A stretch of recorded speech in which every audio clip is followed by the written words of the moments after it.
Good afternoon, ladies and gentlemen. Please do come in and take a seat.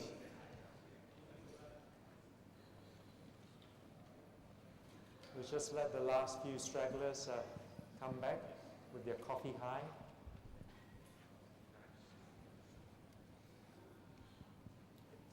Right, we're into our second last session of the day. We do have another session, so contrary to what you may have in the original schedule, the 1:15 session that was supposed to take place earlier this afternoon has been pushed back to 4:45. So that session will take place straight after this one session. So the session that we have right now is to talk about the Asian landscape from a regulatory and financial perspective. The gentleman who will be moderating the panel is David Green, and I've had the pleasure of knowing David for several years now. Contrary to what may be popular perception, or I call it misperception, about the standards in Macau being based, or the regulatory standards in Macau being based on the gold standards over in the States, David Green was one of the primary movers behind the regulations in Macau. He's also been heavily involved around the region, in Singapore, as well as Taiwan and other jurisdictions, including Australia, which is his home country. So when I talk about, dare I say, the granddaddy of gaming regulations, is that, I will refer to David Green.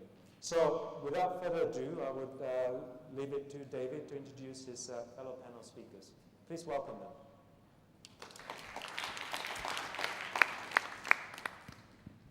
Okay, just check the technology works before I get too much further. Thank you for joining this session. I'm delighted to introduce two speakers who are well qualified to comment on matters of concern to us. Firstly, on my right, Dr. Martin Williams. Martin is the correspondent for gamblingcompliance.com. Many of you will know him. He's based in Taiwan, and like me is an Australian, although also like me probably trying to outgrow those roots. And to his right, Andrew Zarnet. Andrew is joining us. He's with Deutsche Bank Securities as Managing Director, an analyst by background, and certainly someone with deep experience in the Asian region. The way that I'd like this panel to proceed is more as a conversation, I guess, than a presentation. There are obviously a lot of issues that we can canvass, and I'd encourage you at points that you may feel are appropriate to raise questions. And to the extent we can fit that into the program, we'll certainly endeavour to answer those. Maybe just to kick things off and try and get a flavour for what we're actually going to be covering.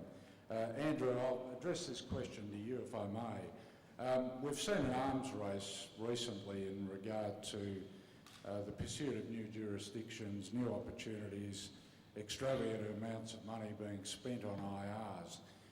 How long is it going to continue, and what sort of constraints are we likely to see emerging over the next few years? I think there's clearly a significant opportunity in terms of the continuation of building integrated resorts across Asia. The success of whether it be the Singapore casinos or Macau have really just proven that it's the tip of the iceberg that we've seen. There clearly is, whether it be Japan, Taiwan, in terms of just market demand, a large opportunity to continue to do integrated resorts in a variety of different countries in the region. And in even other parts of China, if they ever decided they wanted to do that too. Macau is a almost $50 billion market. Singapore is a $6+ billion market. Some other smaller countries have had great success. And when you look at the return on investment, it clearly gives you confidence that you could easily sort of follow through and build integrated resorts in many other countries. In terms of the future of the industry, though, I guess a lot of people, particularly for investment purposes, are worried about inflection points. You know, when does it start to tip? When does it start to mature? Do you have any feel for that, or does this just go on ad infinitum? Well, when you look at, you know, in Macau, for instance, when you look at every single one of the metrics, you clearly see pent-up demand. And that's after the market's grown to almost $50 billion that you continue to see that.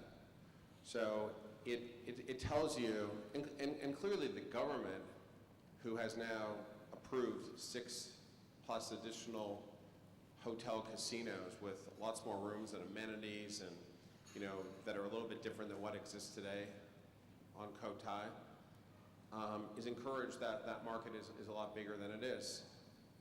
The infrastructure that's being developed around the region would imply that as well. I mean, you know, clearly China wouldn't be spending the type of money they are on this bridge from Hong Kong to Macau if they didn't feel that there was a lot more opportunity in the Macau market as well.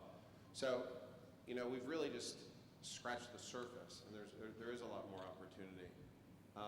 I have written a report that says that I think by 2021, Macau will be $100 billion of revenue.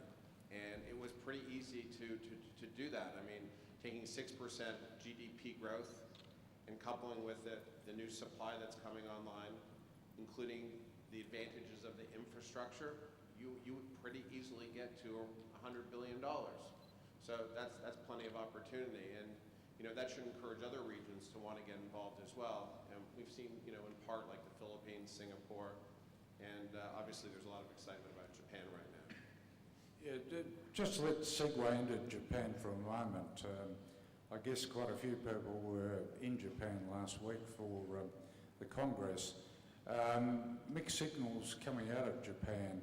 From an investor point of view, do you have a particular prognosis for Japan at this stage? I am not a political prognosticator.